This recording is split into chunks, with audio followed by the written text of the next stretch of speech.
मदनटेर में एक अंधे बाबा रहते थे। रात दिन केवल इसी बात के लिए रोया करते थे कि हमने अपना जीवन लाडली लाल के दर्शन के लिए दे दिया, आज तक प्यारी जो नहीं आई। 20 वर्ष हो गए भजन करते हुए। बस एक दिन लाडली जो कृपा सागरी लालजू की गलबैया दे आए।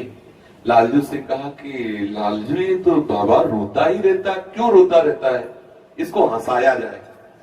तो उनका वैसे तो हंसेगा तो नहीं, जो इस विषय में रो रहा हो कैसे, बोले नहीं हंसाया जाए। तो लालजू ने कहा कि बाबा तुम्हारा कुछ कोई मर गया है क्या जो रो रहे हो। तो सोचा कोई गोप बालक होगा। तो उन्होंने कहा कि लाला जब हमारा कोई है ही नहीं तो मरेगा क्या। तो जब बाबा तुम्हारा कोई नहीं, कोई मरा नहीं तो क्यों रो रहे हो। तो उनका जो हमारे हैं वो बहुत निठुर हो गए और रो पड़े बाबा। तो लालजू महाराज अब आगे बोलने का चांस नहीं रहा, तो लाडली जी बोल पड़ी। लाडली जी ने कहा बाबा तुम्हारी बहू मर गई है क्या कि बाबा हंस दे। तो उन्होंने कहा हमने तो जिनको अपना माना है, लालजू के संग से वो भी कठोर हो गई। नहीं हमारी किशोरी जी तो बहुत भोली और बहुत दयामयी है, पर संग गलत हो गया ना। बाबा ने कहा वो संग वो कठोर है ना, श्री कृष्ण कठोर है, वैसे तो हमारी प्यारी जी बहुत भोरी, पर वो कठोर है, उसके संग से वो भी कठोर हो गई। तो श्री जी भूल गई। श्री जी ने कहा बाबा मैं कठोर ना है।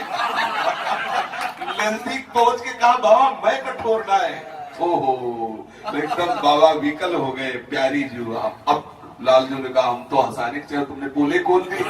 बोले अब लाडली जी ने कहा कि अब इसे दर्शन देते हैं।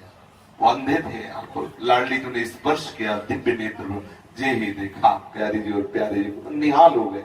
हम लोग भले ना प्रिया लाल को देख पा रहे हो, लेकिन हमें रोज प्रियालाल मिलते हैं, रोज प्रियालाल हमें देखते हैं। ये उनके महल में हम रह रहे हैं, प्रियालाल रोज देखते हैं हमें। जिस दिन हम विकल हो जाएंगे उस दिन हमें जरूर मिल जाए। हमारे वो तो प्रगट में आंखों से अंधे थे, हमारे होते हुए भी अंधे हैं।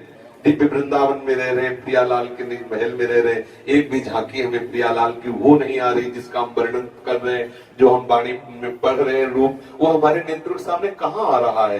तो जब हमारे हृदय में रोना प्रारंभ हो जाए, तड़पना प्रारंभ हो जाए, तो कृपा करके लीला बिहारी दोनों युगल सरकार आएंगे तो हमारे नेत्रों का पर्दा हटा देंगे, जिससे हम देख नहीं पा रहे माया, और फिर हम देख लेंगे प्रियालाल।